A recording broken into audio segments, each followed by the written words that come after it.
Vamos ver a última descrição que o Schiller fez de junho de 1940. Estamos chegando ao fim do livro, estamos na metade do livro ainda, e na metade do ano 1940, que é quando termina o diário de Schiller.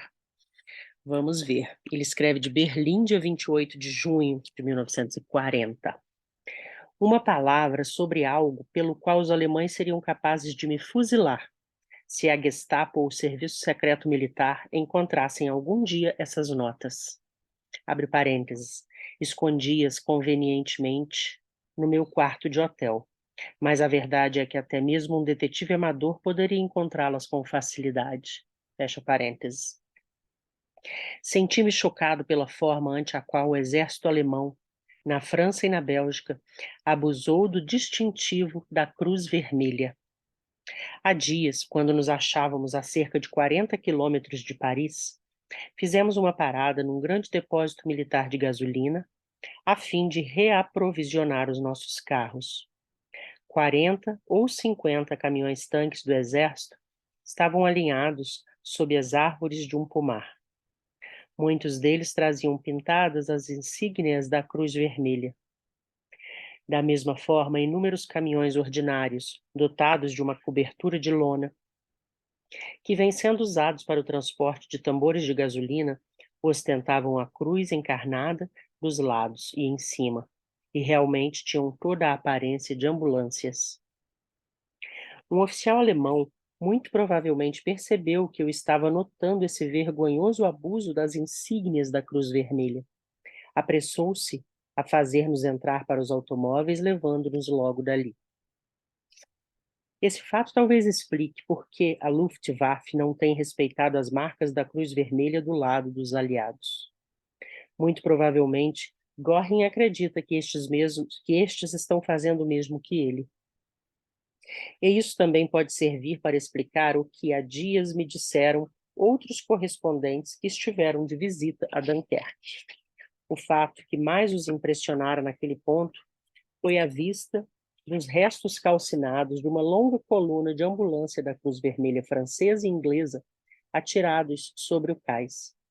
Era evidente que as ambulâncias estavam desembarcando os seus feridos para que os mesmos fossem transportados para os navios hospitais, quando surgiram os Stukas que se puseram a atacá-las com bombas explosivas e incendiárias. Os cadáveres carbonizados dos feridos permaneciam ainda nas ambulâncias calcinadas. Conforme todos os correspondentes puderam verificar, nenhum dos pilotos alemães poderia ter deixado de ver as grandes insígnias da Cruz Vermelha pintadas sobre a capota dos carros. Além disso, tanto na França como na Bélgica, pude observar que muitos oficiais do comando alemão faziam as suas viagens em automóveis marcados com a Cruz Vermelha. Que situação, hein? Nunca tinha ouvido falar isso, embora já tenha lido esse livro antes, não me lembrava. Hoje foi o 21º aniversário da assinatura do Tratado de Versalhes. O mundo que ele criou parece estar entoando o seu canto de cisne, uma vez que as tropas alemãs chegaram às fronteiras franco-espanholas e as forças soviéticas apoderaram-se da Bessarrábia e da Bucovina.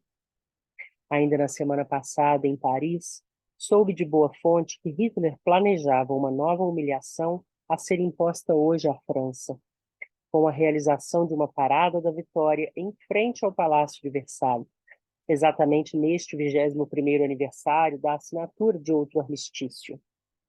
Ele pronunciaria então um discurso da Galeria dos Espelhos, onde foi assinado aquele documento, proclamando a sua anulação oficial. No entanto, por um motivo qualquer, o projeto foi posto de lado. Ouço dizer que a parada e o discurso vão ser realizados aqui, em Berlim. O comentário oficial feito sobre a tomada pela Rússia da Bessarrábia e Bucovina à Romênia foi o seguinte, abre aspas, a Romênia escolheu a atitude mais inteligente, fecha aspas. A escolha de Wilke como candidato mereceu apenas 3 linhas nos jornais berlinenses de hoje, que se referem a ele como sendo o general Director Wilke. Um ou dois representantes das agências telegráficas norte-americanas queixaram-se tão violentamente ao Dr. Boehmer, chefe da seção de imprensa do Ministério da Propaganda, contra o furo que conseguimos com a irradiação da assinatura do armistício em Compiègne, que ele foi obrigado a garantir-lhes que eu não tinha tido permissão para usar nenhuma transmissora alemã e que provavelmente conseguira irradiar a minha crônica por meio de uma estação francesa. Na realidade, a emissora que usamos foi uma estação alemã, localizada nas proximidades de Berlim, em Sisem, tal como o Dr. Boehmer sabe muito bem, sem dúvida alguma.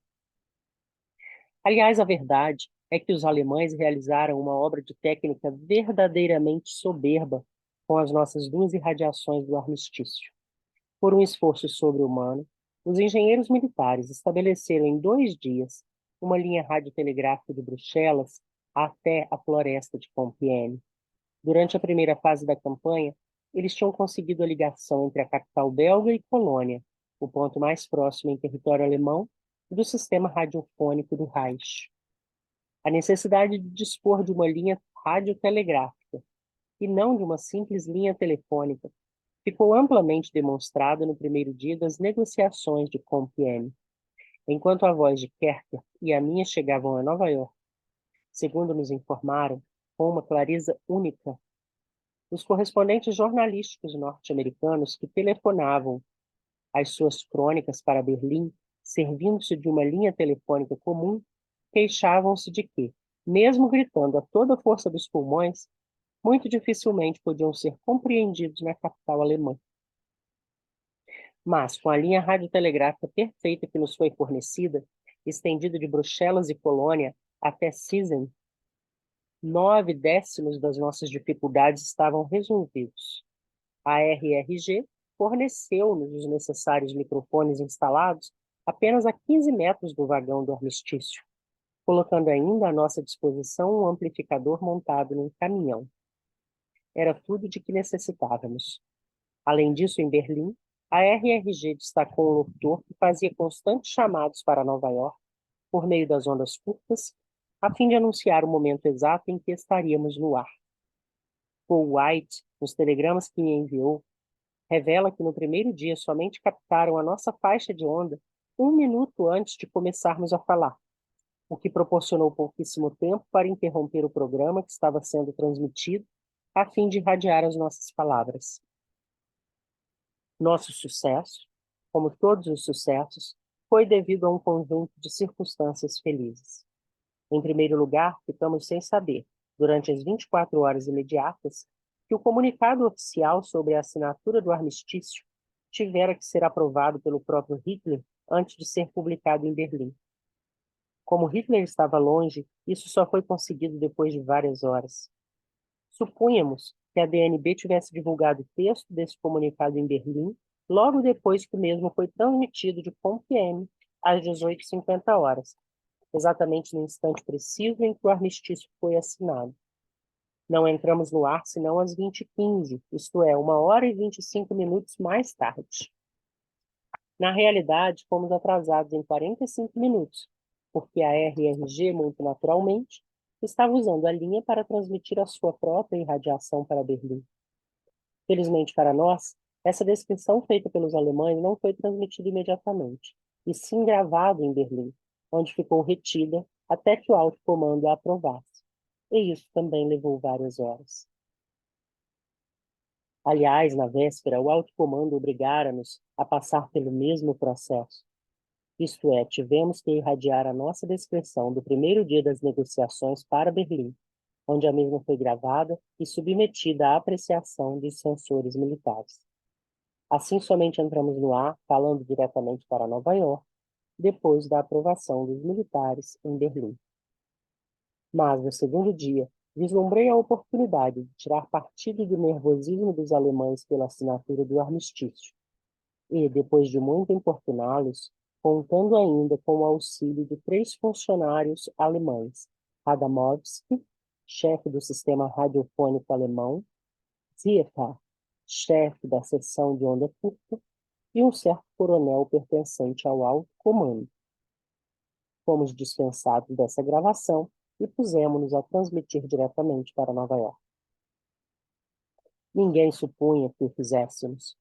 Dias depois, os 3 funcionários acima mencionados tiveram que jurar que não sabiam que estávamos no ar.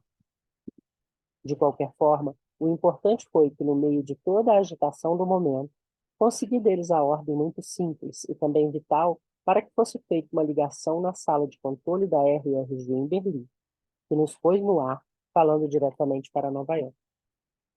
Quando Hitler, o alto comando e o Dr. Goebbels souberam que tínhamos transmitido aos nossos ouvintes norte-americanos a descrição detalhada dos 30 minutos da cerimônia da assinatura do armistício, várias horas antes que o fato fosse anunciado oficialmente em Berlim, além de mais algumas horas antes da transmissão pela rádio oficial alemã, ficaram todos furiosos.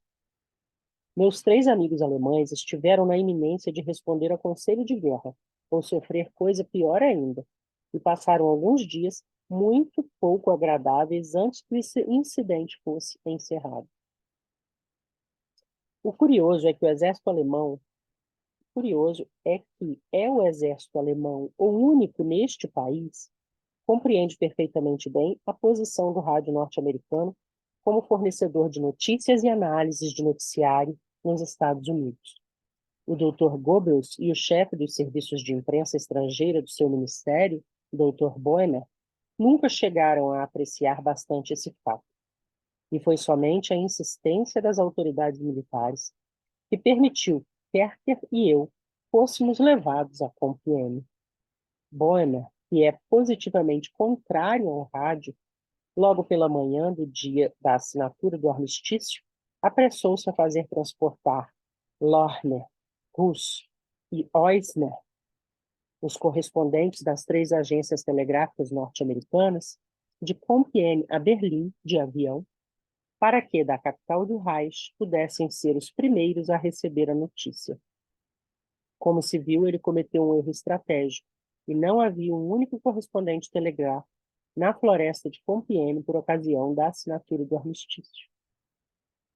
Apesar das queixas apresentadas por 2 correspondentes das agências telegráficas norte-americanas junto às autoridades nazistas contra o fato da minha ida a Compiègne, sob a alegação de que as comunicações conseguidas instantaneamente por meio do rádio constituíam uma enorme desvantagem para eles, uma vez que eram obrigados a remeter as suas crônicas por meio das linhas muito menos rápidas do telefone e do telégrafo, tratei de desfazer essa ideia de uma concorrência absurda, concordando em reter as minhas transmissões habituais, até que os seus despachos tivessem sido recebidos em Nova York.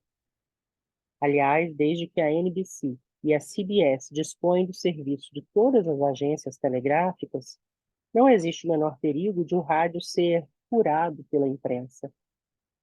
Na minha opinião, executamos tarefas diferentes, que, no fim das contas, servem apenas para se completarem mutuamente. Assim, não devia existir qualquer rivalidade idiota entre os representantes da imprensa e do rádio norte-americanos que operam na Alemanha. Ficamos por aqui. Terminamos, assim, o mês de junho, com essa descrição tão interessante também do processo de transformação da imprensa, do jornalismo, com o surgimento do rádio. São muitas as nuances que o Schirer nos traz nesse livro, num processo de guerra, né? E eu acho isso fantástico. Por isso gosto tanto desse livro. Até a próxima.